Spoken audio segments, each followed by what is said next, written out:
We reflect on Clare's game, and I think every Clare person at the game and watching the game realised that Tip deserved to win yesterday, and we can have no excuses for the result. Ger, over the past 6 years or so, you've had some great days, 2 All-Ireland finals, of course, the highlights of those. Everybody is asking today, what's the future for Ger?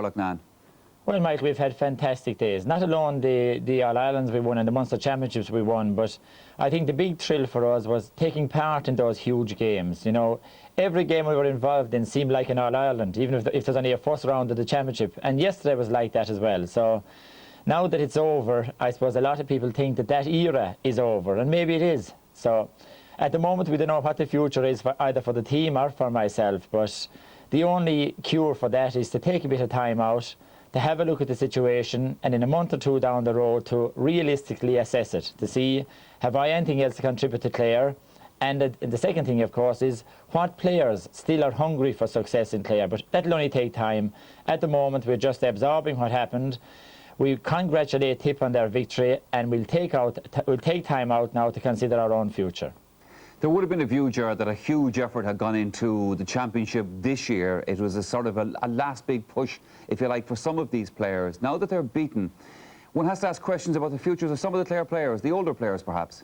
Without a doubt, you know, Michael, a massive effort went in this year. I think even when the game was over, we all agreed that this was the best effort we ever put in to preparing for the Munster Championship game. And I suppose the one indefinable thing coming up to the game was, what would our appetite be like on the day? You know, and when the game started, the game wasn't on 2 or 3 minutes until we all realised that this was the one missing ingredient. We didn't have the same appetite as we had other years.